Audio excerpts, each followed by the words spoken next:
So Unit 4, Activity 6, Factors Affecting Performance in Physical Activity, is going to take a quick look at some things that can obviously impact your performance, but looking more at the psychology of sport. So there's an interesting video here you can just watch. Is this a future career for you? If you went back about 30 years ago, there was a component of psychology of sport. But you wouldn't find, let's say, a sports psychologist working with every, let's say, professional team.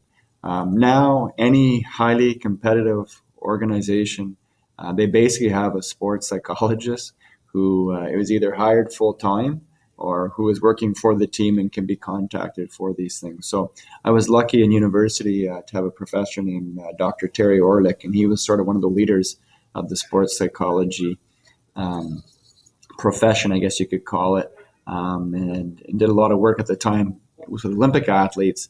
But again, once professional athletes started making as much money as they do, all of a sudden you found there was more people being hired to come in and to work with all these different athletes.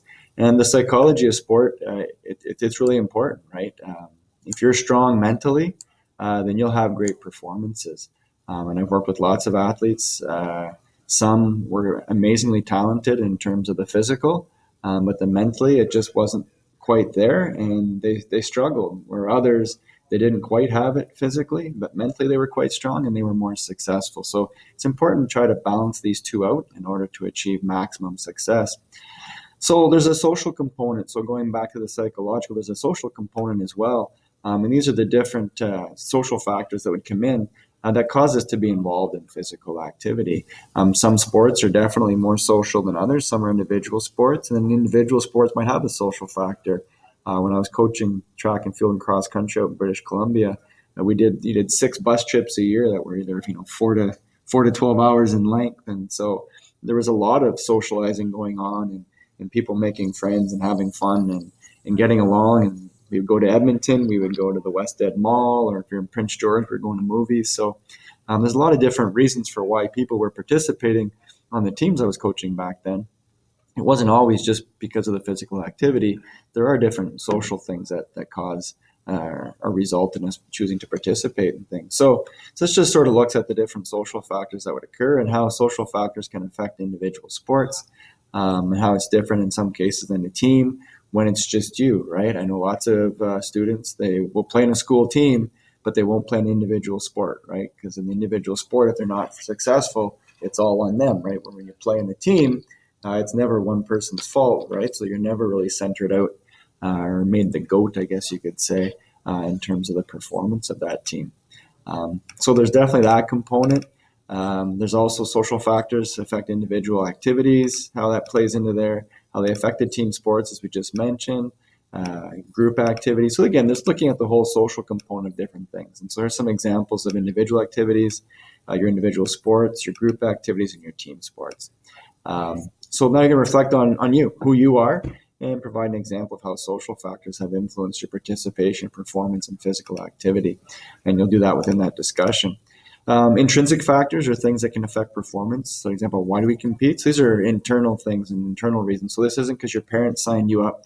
This is things because you want to do it, right? So it's trying to control those intrinsic things. Sometimes intrinsic things can work out positively for us. Sometimes perhaps not. But this is sort of looking that whole component about, it's all in your head. The section here is on training your mind. Self-talk is huge. Do this a lot with my runners, right? When they start to feel like they're struggling, it's talking to yourself, telling yourself you feel good, telling yourself to relax the shoulders, swing the arms, kick the heels up. Those are all things that help to get us through. There's relaxation and arousal regulation. So not being too hyper before, but at the moment when you have to compete, being ready to go.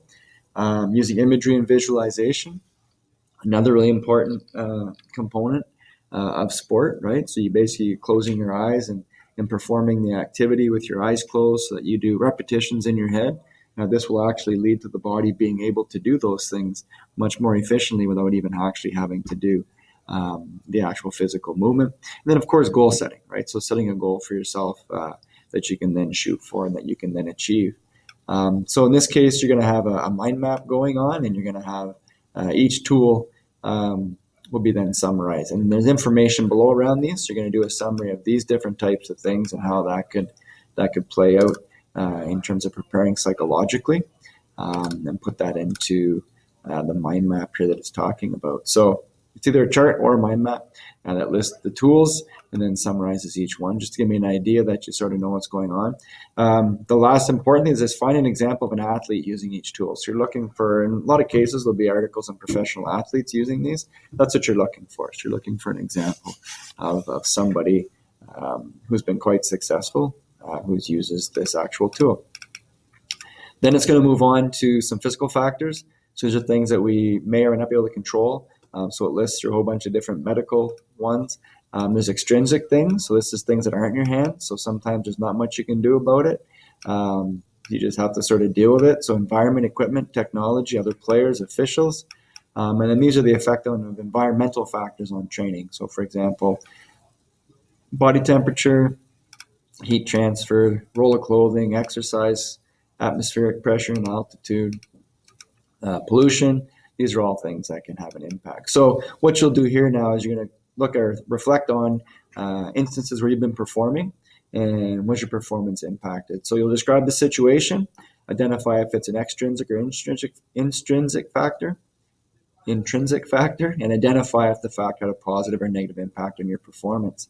If it was a negative experience, explain what you could have done to limit the negative impact of the factor. And if it was a positive experience, explain why you think the factor had a positive impact on your experience. Please don't give me an answer, there was nothing I could have done. All right, so please find something where you're able to provide a good response in terms of what could have been done or why that factor had a positive impact on your performance. And then your final activity for this session here is, again, after looking at intrinsic and extrinsic factors that can influence performance, you're going to find a quotation that you feel motivates or speaks to you. And so then take this quotation and attach it to an image of something personal to you or one you may find online that supports the quotation. And then recall the fifth fundamental principle of HPE, so school, family, community support, and reflect on how it can be connected to your image in the quote. And so again, it's looking at these things here. So you're going to submit your image, your quote, and your reflection. Again, reflections are usually about a paragraph. Is what you're looking for in terms of volume of writing. And then submit that to this Dropbox right here.